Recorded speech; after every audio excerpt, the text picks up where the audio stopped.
فدوى لك يا حسين متني وفدوى ظاهر المين كسر،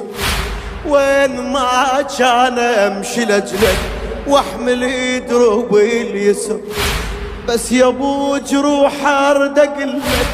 وارجو من عندك عذر، والله يا حسين انفضحنا النوق ما بيه،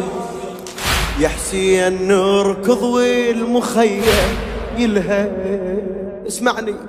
يا حسين نركض والمخيم يلهب، وبعد شنو واحد يقل للثاني سبقوا الزينة،